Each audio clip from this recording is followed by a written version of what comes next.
আসসালামু আলাইকুম দর্শক, স্বাগত জানাচ্ছি আরটিভির রাতের সংবাদ। আপনাদের সঙ্গে রয়েছে আমি নীরা ফিরদৌস। শুরুতেই জানিয়ে দিব মার্কেন্টাইল ব্যাংক সংবাদ শিরোনামগুলো।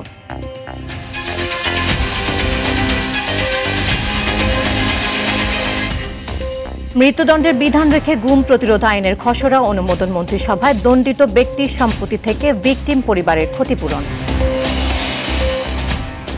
জুলাই অভ্যুত্থানে রাজধানী উত্তরায় মুগ্ধসহ 11 জন হত্যা মামলায় অভিযোগ গঠনের শুনানি শেষ, আদেশ 20 আগস্ট।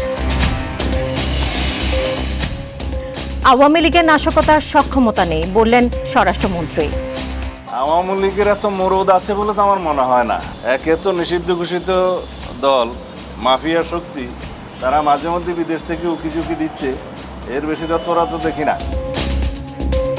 দিল্লিতে হাসিনা অনুষ্ঠান করলে দায় ভারতের, মন্তব্য পররাষ্ট্র প্রতিমন্ত্রী। এবং সিএনজি স্টেশনে দীর্ঘ অপেক্ষাও মিলছে না কাঙ্ক্ষিত গ্যাস, দিনের বেলা চুলা জ্বলছে না অনেক এলাকায়।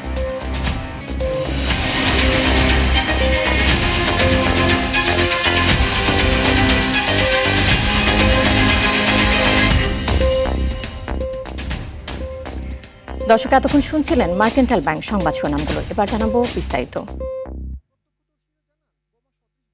গুম প্রতিরোধ ও প্রতিকার আইন 2026-এর খসড়া নীতিগত চূড়ান্ত অনুমোদন দিয়েছে মন্ত্রিসভা। এতে গুম করার অপরাধের জন্য যাবজ্জীবন কারাদণ্ড ও অর্থদণ্ডের বিধান রাখা হয়েছে। তবে মৃত্যু ঘটলে, মরদেহ পাওয়া গেলে অথবা 5 বছর পার হওয়ার পরও জীবিত বা মৃত অবস্থায় উদ্ধার করা সম্ভব না হলে মৃত্যুদণ্ড বা যাবজ্জীবন কারাদণ্ড এবং সর্বোচ্চ 1 কোটি টাকা অর্থদণ্ড আরোপের বিধান এতে যুক্ত করা হয়েছে। সোমবার বিকেলে সচিবালয়ে প্রধানমন্ত্রী তারেক রহমানের সভাপতিত্বে অনুষ্ঠিত মন্ত্রিসভার বৈঠকে এই আইনের খসড়া অনুমোদন করা হয়। খসড়া অনুযায়ী গুমের জন্য দণ্ডিত ব্যক্তির সম্পত্তি থেকে গুম হওয়া ব্যক্তির পরিবারকে ক্ষতিপূরণ দেয়া যাবে এবং দণ্ডিত ব্যক্তির সম্পদ না থাকলে সরকার ক্ষতিপূরণ দেবে। জুলাই গণ অভ্যুত্থানের রাজধানীর উত্তরায় মীর মুগ্ধসহ 11 জনকে হত্যা মামলায় 26 আসামির বিরুদ্ধে আনুষ্ঠানিক অভিযোগ গঠনের শুনানি শেষ হয়েছে। এই বিষয়ে আদেশ 20 আগস্ট। দুপুরে আন্তর্জাতিক অপরাধ ট্রাইব্যুনাল 1 এই দিন ধার্য করে। এর আগে একই ট্রাইব্যুনালে আওয়ামী শাসনামলে শতাধিক মানুষকে গুম খুন মামলায় সাবেক সেনা কর্মকর্তা জিয়াউল আহসানের বিরুদ্ধে সাক্ষ্য দেয় অবসরপ্রাপ্ত এক সেনা কর্মকর্তাকে জেরা করে আসামিপক্ষ। অন্যদিকে ট্রাইব্যুনাল 2-এ 2015 সালে বরিশালে ক্রসফায়ারের ছাত্রদল নেতাসহ 2 জনকে হত্যা মামলায় সাবেক এমপি আবুল হাসনাত আবদুল্লাহ সহ 4 আসামির বিরুদ্ধে সাক্ষ্য গ্রহণ হয়।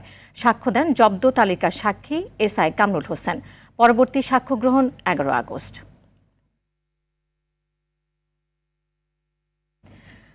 5 আগস্ট ঘিরে কার্যক্রম নিষিদ্ধ। আওয়ামী লীগের নাশকতা করার মরদ নেই, তারা বিদেশ থেকে মাঝে মধ্যে উকি ঝুঁকি দিচ্ছে বলে মন্তব্য করেছেন স্বরাষ্ট্রমন্ত্রী সালাউদ্দিন আহমদ। দুপুরে সচিবালয় সাংবাদিকদের প্রশ্নের জবাবে তিনি একথা বলেন। এ সময় সাবেক আইজিপি বেনজিরের জামিন বাতিলের বিষয়ে সরকার নিয়োজিত ল ফার্ম কাজ করছে বলেও জানান মন্ত্রী। বিস্তারিত বিল্লাল হোসেনের রিপোর্টে। 5 আগস্ট ঘিরে কার্যক্রম নিষিদ্ধ আওয়ামী লীগের নেতাকর্মীরা বিভিন্ন স্থানে জটিকা মিছিল সহ নানা পরিকল্পনার আভাস দিচ্ছে সামাজিক মাধ্যমে।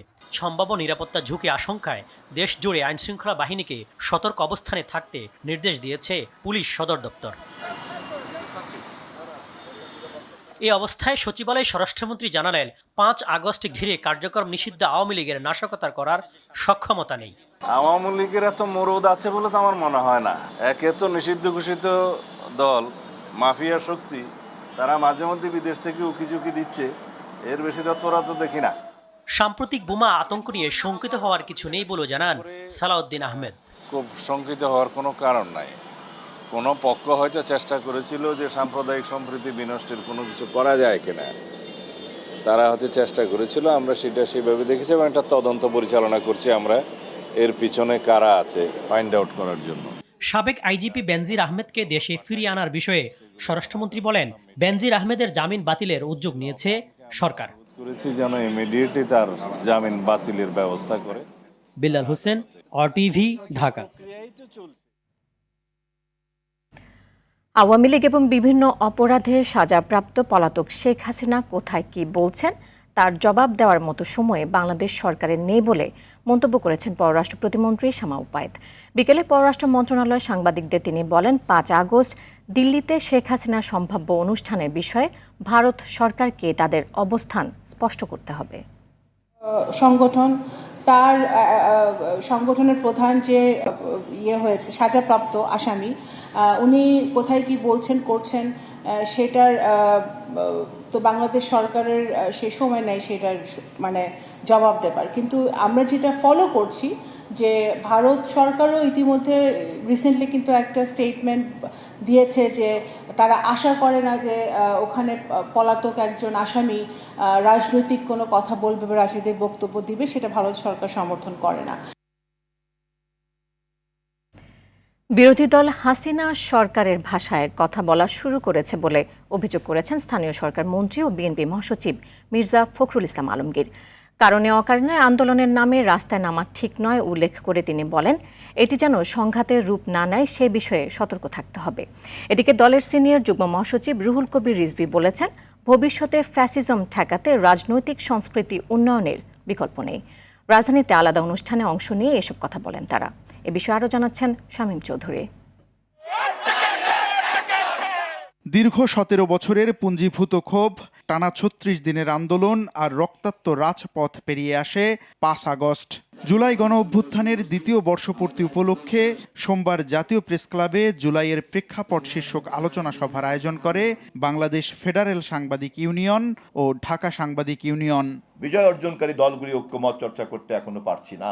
এতে বিশেষ অতিথির বক্তব্যে জুলাইয়ের ত্যাগের কথা তুলে ধরে তথ্যমন্ত্রী বলেন, শহীদদের স্মরণের নামে ব্যক্তিগত বা গোষ্ঠীগত কোনো স্বার্থ হাসিল করতে দেয়া হবে না। কিন্তু যদি জনগণের কাছে প্রমাণ হয় কারো বিভ্রান্তি মাত্রার বাইরে চলে যাচ্ছে, জনগণের কাছে যদি প্রমাণ হয় কারো অশ্লীলতা মাত্রার বাইরে চলে যাচ্ছে, যদি জনগণের কাছে প্রমাণ হয় কেউ কেউ বিভিন্ন আদর্শের নামে এখানে বুঝে অথবা না বুঝে অন্য কারো চক্রান্তকে বাস্তবায়ন করার দায়িত্ব নিচ্ছেন, সেক্ষেত্রেও সুশাসন প্রতিষ্ঠার লক্ষ্যেই আমাদেরকে সঠিক দায়িত্ব পালন করতে হবে। প্রধান অতিথির বক্তৃতায় বিএনপি মহাসচিব বলেন, স্বাক্ষরিত জুলাই সনদের প্রতিটি অক্ষর বাস্তবায়নে কাজ করছে সরকার। সম্মানিত বিরোধী দলের নেতারা কথা বলছেন বাইরে 5 বছর করতে দেব না, এটা ভাষায় কথা বলতেন আপনারা আমাদের হাসিনা। তারা অবশ্যই সমালোচনা করবেন, অবশ্যই তারা বিরোধিতা করবেন এবং যে ভুলগুলো সরকার করবে সেগুলোকে দেখিয়ে দেবেন। কিন্তু সেটা পার্লামেন্টের মধ্যে হলেই সেটা আপনার গণতান্ত্রিক পরিবেশটা ঠিক থাকে।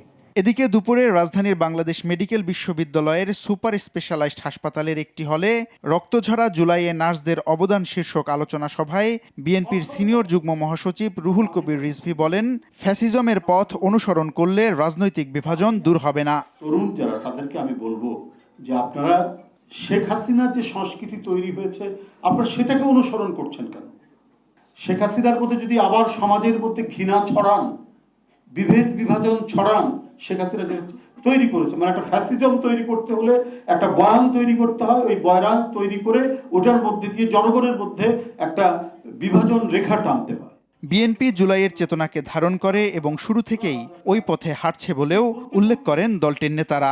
নাগরিক স্বাধীনতার জন্যই এই বিপ্লবগুলি হয়েছিল। শামীম চৌধুরী, RTV, ঢাকা।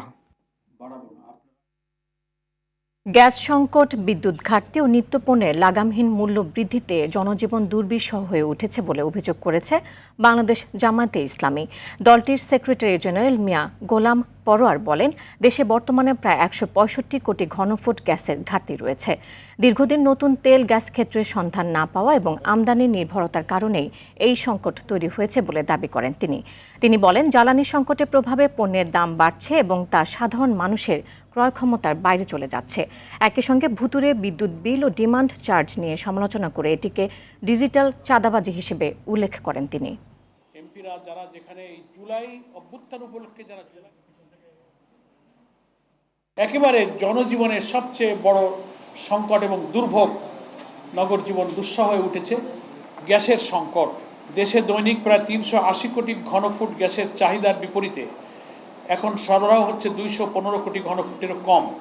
এমনিতেই চাহিদা হচ্ছিল না, তারপরে 165 কোটি ঘনফুট যদি শর্ট থাকে, মা বোনেরা চুলা জ্বালাতে পারছেন না। শেখ হাসিনা দেশে ফিরলে বিমানবন্দর থেকে সরাসরি ফাঁসির মঞ্চে নিয়ে যাওয়ার হুঁশিয়ারি দিয়েছেন জাতীয় নাগরিক পার্টির আহ্বায়ক ও বিরোধী দলীয় চিফ হুইপ নাহিদ ইসলাম।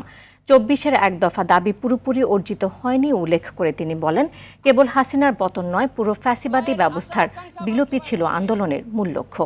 বিকেলে রাজধানীর ডিপ্লোমা ইঞ্জিনিয়ারিং ইনস্টিটিউটে অনুষ্ঠিত ২৪-এর এক দফার শীর্ষক আলোচনা সভায় এসব মন্তব্য করেন তিনি। একই অনুষ্ঠানে এনসিপি সদস্য সচিব আক্তার হোসেন বিএনপি সরকারকে গণভোটের রায়ের ভিত্তিতে দেশ পরিচালনা করার আহ্বান জানান। যদি শেখ হাসিনা ডিসেম্বরে আসে, সেই ডিসেম্বরে আসার জন্য যে ব্যবস্থা তারেক রহমান করে দেয়, তাহলে সেটার জন্য আপনারা প্রস্তুত আছেন তো? ইনশাল্লাহ আমরা সবাই সেটার জন্য প্রস্তুত আছি। ফাঁসির মঞ্চে, এয়ারপোর্ট থেকে সরাসরি ফাঁসির মঞ্চে কোনো কথা হবে না।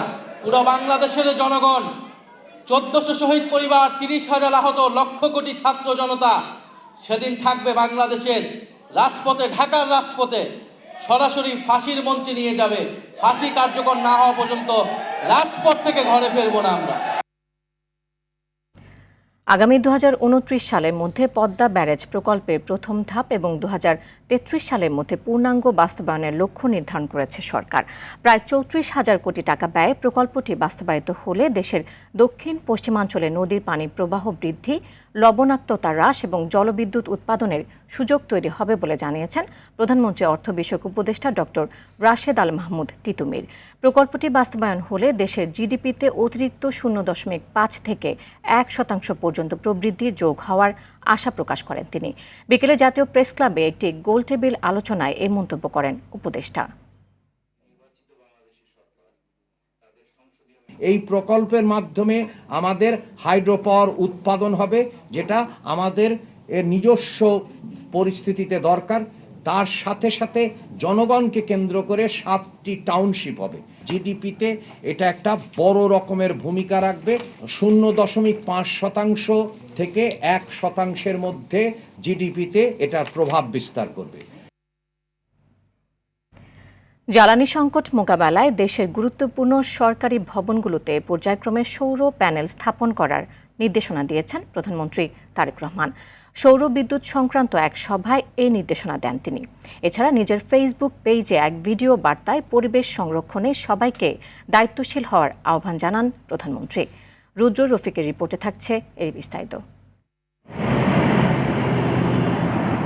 উন্নয়নের অগ্রযাত্রার সঙ্গে পাল্লা দিয়ে বাড়ছে পরিবেশগত সংকট। বায়ু দূষণ, নদী দূষণ, বন উজাড়, প্লাস্টিক বর্জ্য ও জলবায়ু পরিবর্তনের প্রভাবে দেশের পরিবেশ আজ চরম ঝুঁকির মুখে। বিশেষ করে রাজধানী ঢাকাসহ বড় শহরগুলোতে বায়ু দূষণ বাড়ছে উদ্বেগজনকভাবে।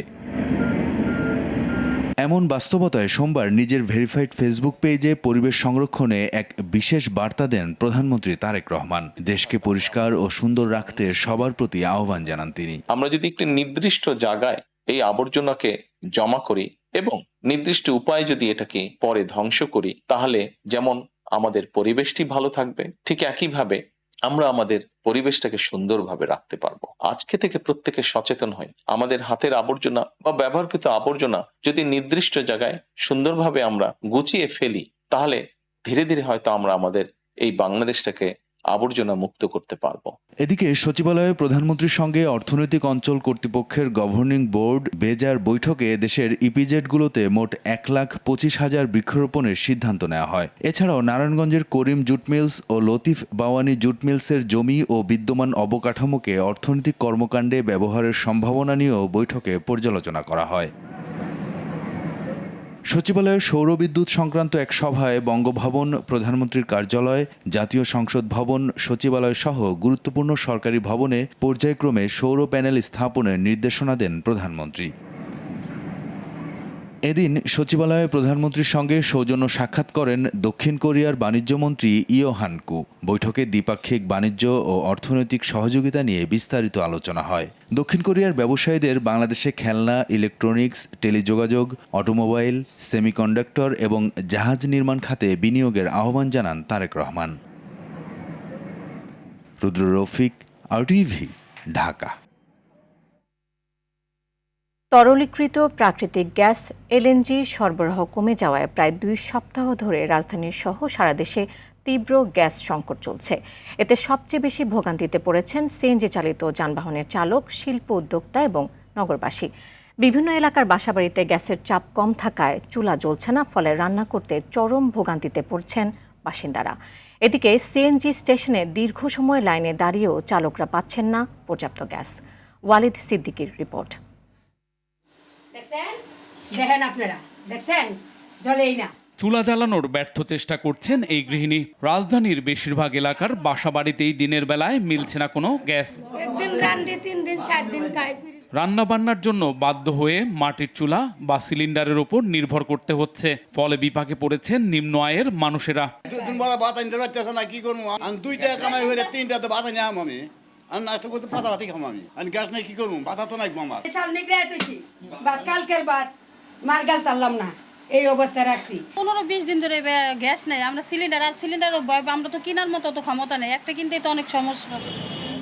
এদিকে সিএনজি স্টেশনে দীর্ঘ লাইনে দাঁড়িয়েও পর্যাপ্ত গ্যাস পাচ্ছেন না চালকরা, পারছেন না নিয়মিত ট্রিপ নিতে। এতে কমেছে আয় রোজগারও। 180 টাকার গ্যাস উঠে, যার মধ্যে 250-300 টাকা দরকার, এদের মধ্যে 50টা 70টা 80 টাকা উঠে, 2 বার লোন লাগে, আমরা জমা দিতে পারি না। ভাড়ার টেনশন করব না এই গ্যাসের টেনশন করব? লাইনে বসে আছি 3 ঘন্টা ধরে। দুদিন ধরে দিনের বেলায়ও গ্যাস মেলায় কিছুটা স্বস্তি ফিরেছে সিএনজি স্টেশনগুলোতে, তবে চাপ কম বলে জানান সংশ্লিষ্টরা। গতকাল সারাদিনই গ্যাস ছিল, আজকে পর্যন্ত আছে, মানুষও একটু স্বস্তি পাচ্ছে। পর্যাপ্ত পায় নাই, কয়েকদিনের চাইতে আজকে একটু বেশি। গ্যাস নিতে মনে করেন 4 ঘন্টা 5 ঘন্টা লাগতো, এখন 1 ঘন্টা 1.5 ঘন্টার ভিতরে নেওয়া যাইতেছে।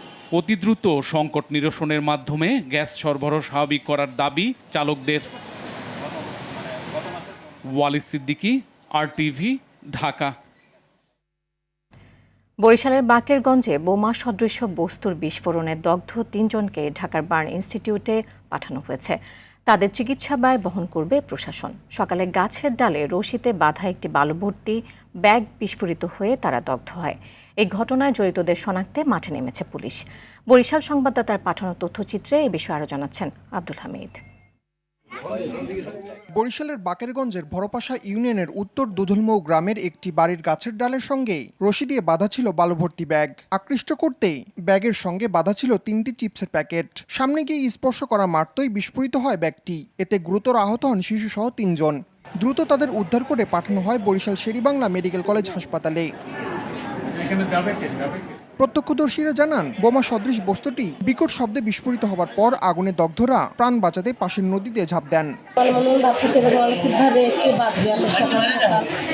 তারপর দেখতেছি ওই সোজা নিচে একটা ব্যাগের সাথে রশিদে কালেক্ট করা নতুন বাজারের ব্যাগ। তা আমি দেখার জন্য সামনে যখন আগায় যেতেছি বৃষ্টি কাদা, তখন ওই ইটের সাথে করে দোলটা হাত করছে, পরে ব্যাগের ভিতরে আর কি যেন বাস্টই আগুন পরিকল্পনা করে রাখা ব্যাগটা বাঁধা, তার সাথে একটা দড়ি বাঁধা, তার সাথে আবার ঠিক থাকে ফ্রিজ বাঁধা। আমার নাবালক শিশু আছে, তাদের হইলে তারা কোন থেকে মারা যায়। আমার এটা বিসিআর চাই, আমরা সুরক্ষাটা বিসিআর চাই, আর কিছু চাই। বিভাগীয় কমিশনার জানিয়েছেন, দগ্ধ 3 জনকে উন্নত চিকিৎসার জন্য ঢাকার জাতীয় বার্ন ও প্লাস্টিক সার্জারি ইনস্টিটিউটে পাঠানো হয়েছে। বিস্ফোরিত বস্তুটি ককটেল না অন্য কিছু তার তদন্ত চলছে। ঘটনার প্রকৃত কারণ উদ্ঘাটন এবং দায়ীদের শনাক্তে চেষ্টা চালাচ্ছে পুলিশ। আমরা জরুরিভাবে অ্যাম্বুলেন্সের মাধ্যমে আমরা ঢাকা বার্ন ইউনিটে পাঠিয়ে দিচ্ছি। আমরা আশা করি সেখানে পর্যাপ্ত চিকিৎসা পাবে। আমাদের বোমার ইউনিট বিভিন্নভাবে ওরা কাজ করে যাচ্ছে, আমাদের ইন্টেলিজেন্স গুলো কাজ করে যাচ্ছে, এবং আমরা বিভাগের সর্বোচ্চ যারা এক্সপার্ট তাদেরকে আমরা ওখানে পাঠিয়েছি। এদিকে তথ্যমন্ত্রী জহিরুদ্দিন স্বপন আহতদের শারীরিক অবস্থার খোঁজখবর নিয়ে দ্রুত জড়িতদের গ্রেপ্তারের আশ্বাস দিয়েছেন। আব্দুল হামিদ, RTV।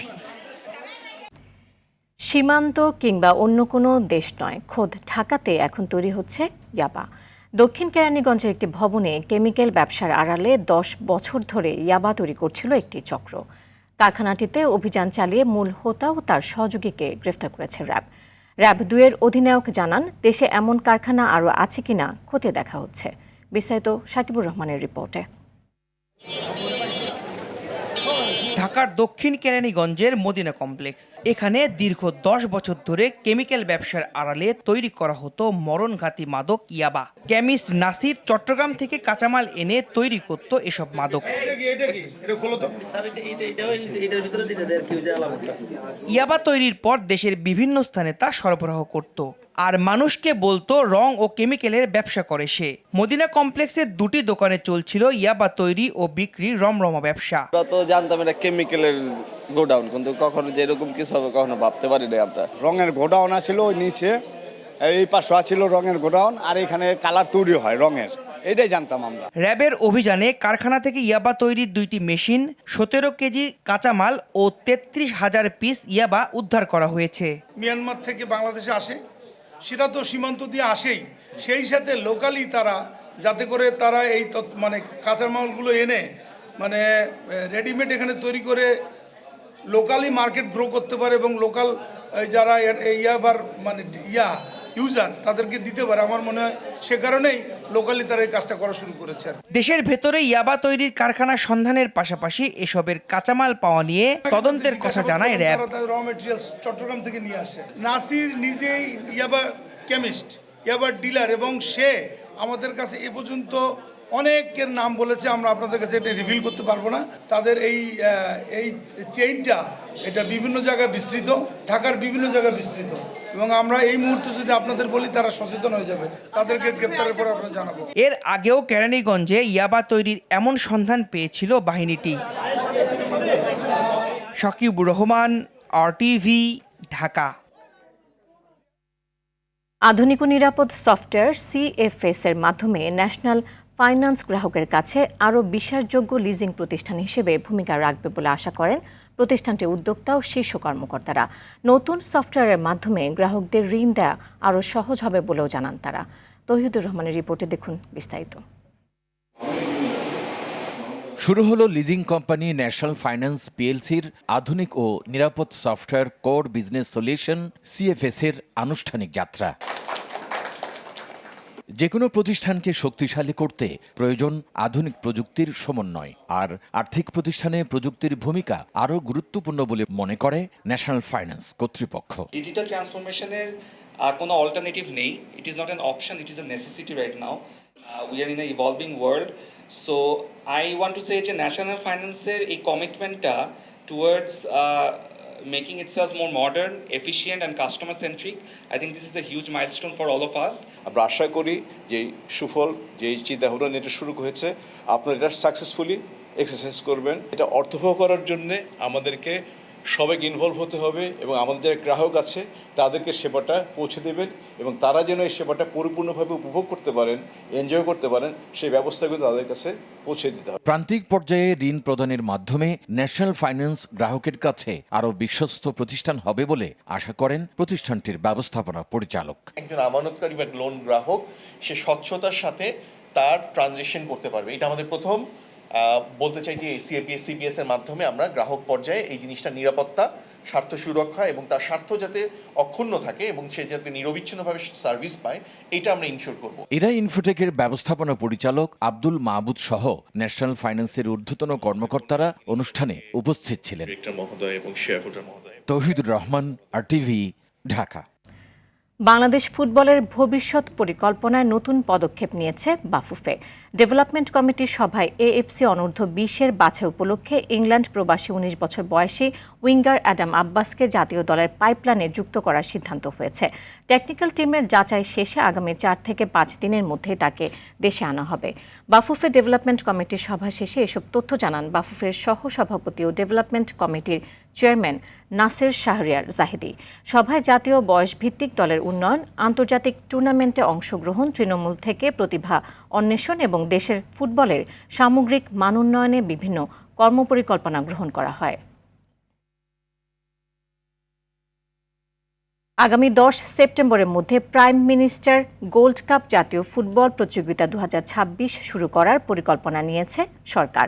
সচিবালয়ে স্টিয়ারিং কমিটির সভা শেষে সাংবাদিকদের এসব তথ্য জানান প্রধানমন্ত্রী উপদেষ্টা মাহাদি আমিন। বলেন, ষষ্ঠ থেকে দ্বাদশ শ্রেণী পর্যন্ত দেশের প্রায় 49,589টি স্কুল, কলেজ, মাদ্রাসা ও কারিগরি শিক্ষা প্রতিষ্ঠানের শিক্ষার্থীদের নিয়ে এই প্রতিযোগিতা আয়োজন করা হবে। সরকারের লক্ষ্য তৃণমূল থেকে নতুন ফুটবলার খুঁজে বের করার পাশাপাশি শিক্ষা, ক্রীড়া ও সংস্কৃতির সমন্বয়ে একটি জাতীয় উৎসব গড়ে তোলা। শেষ করার আগে মার্কেন্টাইল ব্যাংক সংবাদ শিরোনামগুলো জানিয়ে দিব আরও একবার।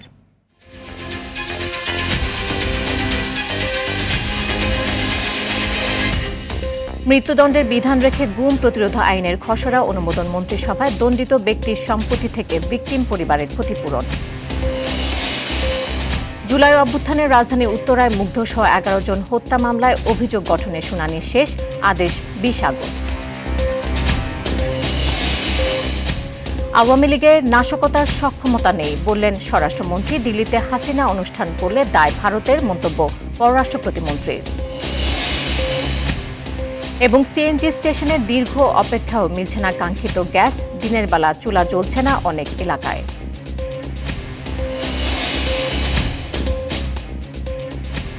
দর্শক, রাতের সংবাদ এ পর্যন্তই। মধ্যরাতের সংবাদ 1টায় দেখার আমন্ত্রণ রইল। এতক্ষণ সাথে থাকার জন্য ধন্যবাদ সবাইকে।